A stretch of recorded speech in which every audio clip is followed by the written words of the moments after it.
everyone, welcome back to chemistry. Today we're going to be talking about the law of conservation of mass. We're going to be on page 91. We're starting section 9.4. Now, we've talked about the law of conservation of mass before in this class, but we're going to dig a little bit deeper and see how it applies in some specific situations. So before we do that though, let's write down a definition again, since it's been a long time since we talked about it. You might not even remember that we talked about it before. So, law of conservation of mass tells us that the mass of the starting materials, which we also call the reactants in a reaction, that mass is always equal to the mass of the ending materials, which we also call the products. Okay, so there's a simpler alternate way of saying the law of conservation of mass, and it is that atoms cannot be created or destroyed in a reaction. That's why the mass stays constant, because the number of atoms has to stay constant.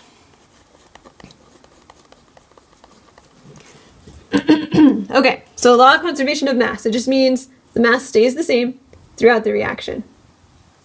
Now, there's a couple other vocabulary words that we need to talk about to understand a couple things. We need to talk about the system in a reaction and the surroundings. So these are pretty simple words. In science, especially in chemistry, we're going to say the system is just what we call the molecules that are reacting.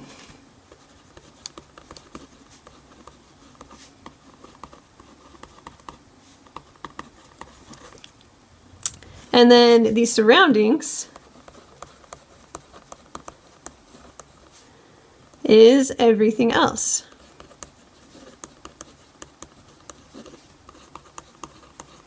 Okay, so with system and surroundings, I want to talk about two situations that sometimes come up in chemistry. One of them is called a closed system.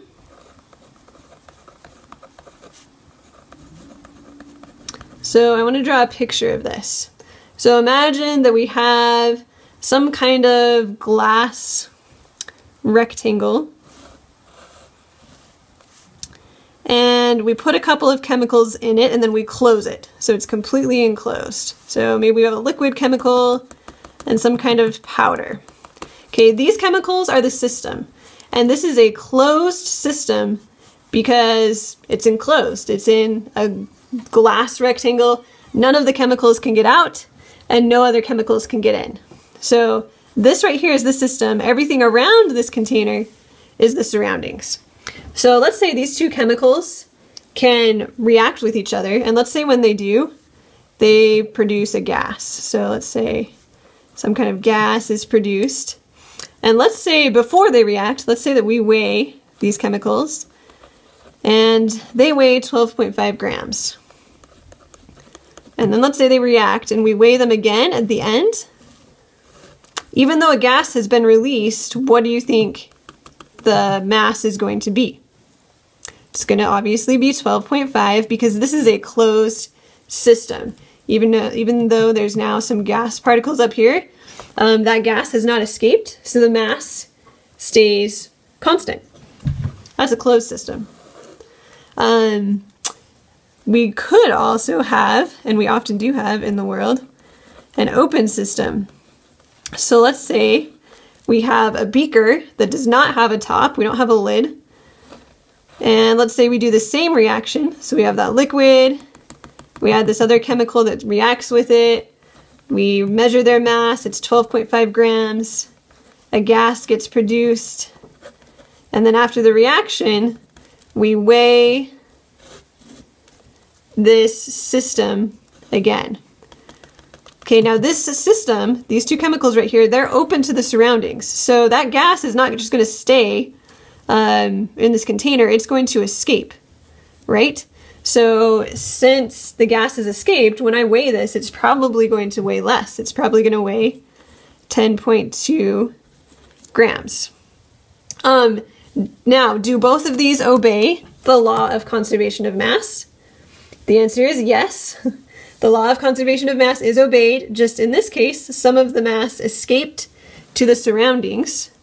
So we can put some gas escaped from the system to the surroundings. So that's why the mass is lower right here. Here, the gas did not escape, so the mass was constant. All right, so that's how the law of conservation of mass applies to open and closed systems. Okay, one last thing we need to do. I wrote down an example problem that is like the ones you're going to see on your assignment. So I would take a second, pause the video, and then we'll talk about this. So pause it now. Okay, so hopefully you paused it, wrote this down. Let's read through it. It says, what mass of water is formed if 3.2 grams of methane react with 12.8 grams of oxygen to produce 8.8 grams of carbon dioxide? So, anytime you get a problem like this that's kind of complicated and you can tell it's about a reaction, but there's a lot of numbers and words, it's always a good idea to try and write out the reaction. If you don't know the symbols for the chemicals, that's totally fine. We can just write out the words. So it says, what mass of water is formed? Since the water is formed, we know it must be on the product side. So let's, on our reactant side, start with the 3.2 grams of methane that reacts with the oxygen. So we know we've got methane, and we've got 3.2 grams of it, and it's reacting with oxygen.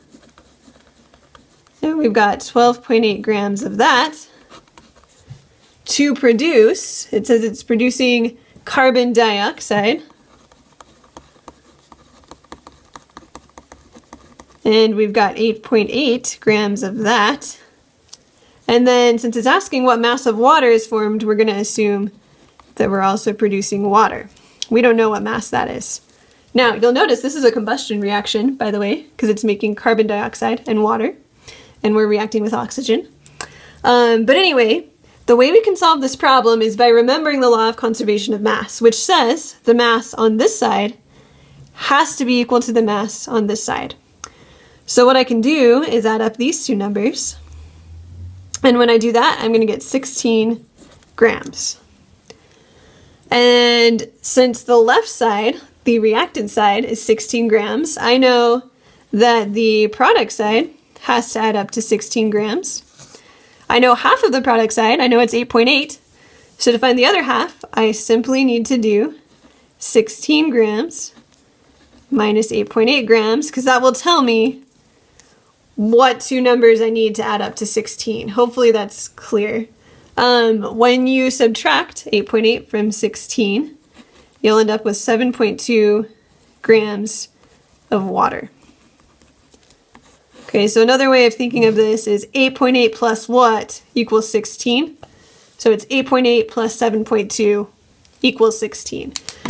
And that's how we find the missing mass. So with these problems, they're always going to give you parts of the reaction, and then you just need to figure out the parts that they didn't give you, remembering the law of conservation of mass as you figure all of that out.